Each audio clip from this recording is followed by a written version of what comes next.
Mugenzi, Dr. Hildeman. Ekikono kyaliwo ennaku ezo zinasinkana Messe bali kyali baana bato kubona ine emyaka 14 ng'akola ku siteba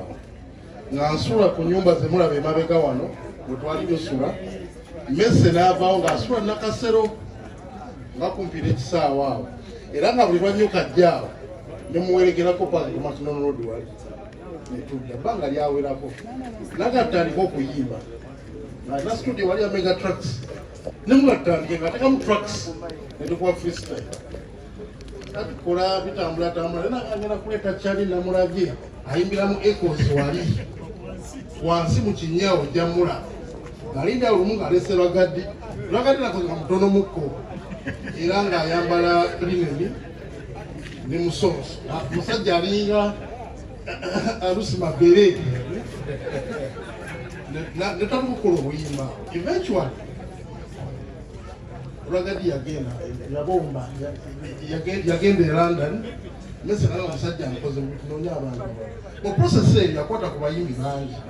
bemumanyi mulimu Kid Fox mulimu Rascal Emplorando ne Bebe Cool olimo lese okulikodinga yalikodinga ku Mega Trucks abantu bangi bayita Russell Benz yajjangaawo abantu basinga nabalabirawo bbanga ddene nga tanagenda mu comedy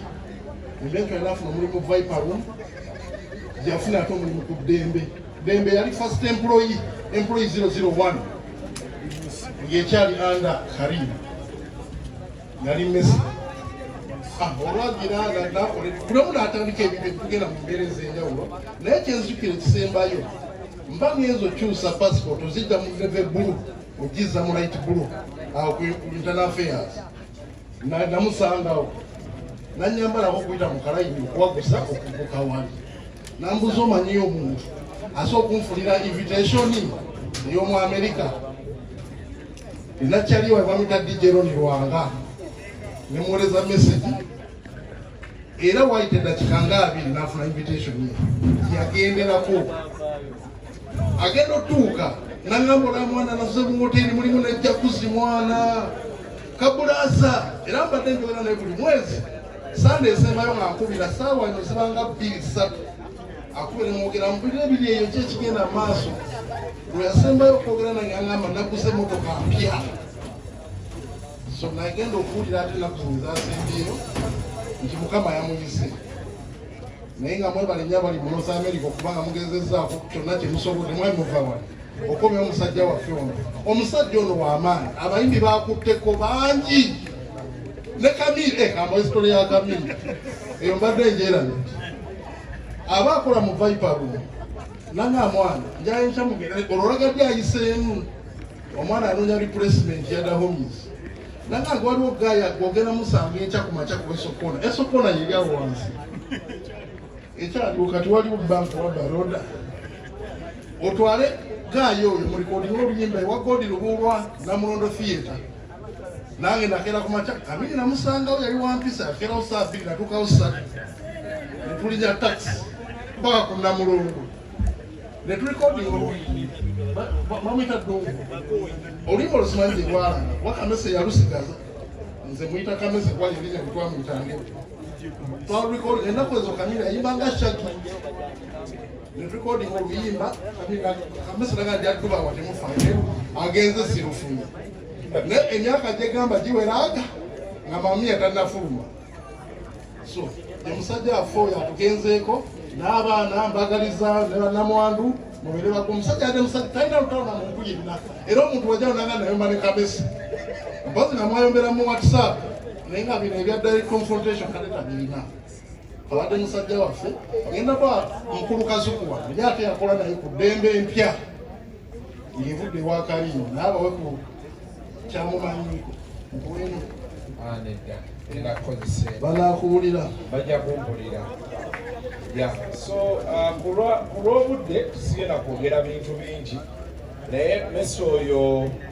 omwami abadde awo Joel Isaabiri oba aliwa abaddewo awo so bwe bajja twalinamu restructuring ezaali zigenda mu maaso nesanga ku morning show ne Messe ndoza olunaku lwe nasooka okukola naye yaŋŋamba olina okuguma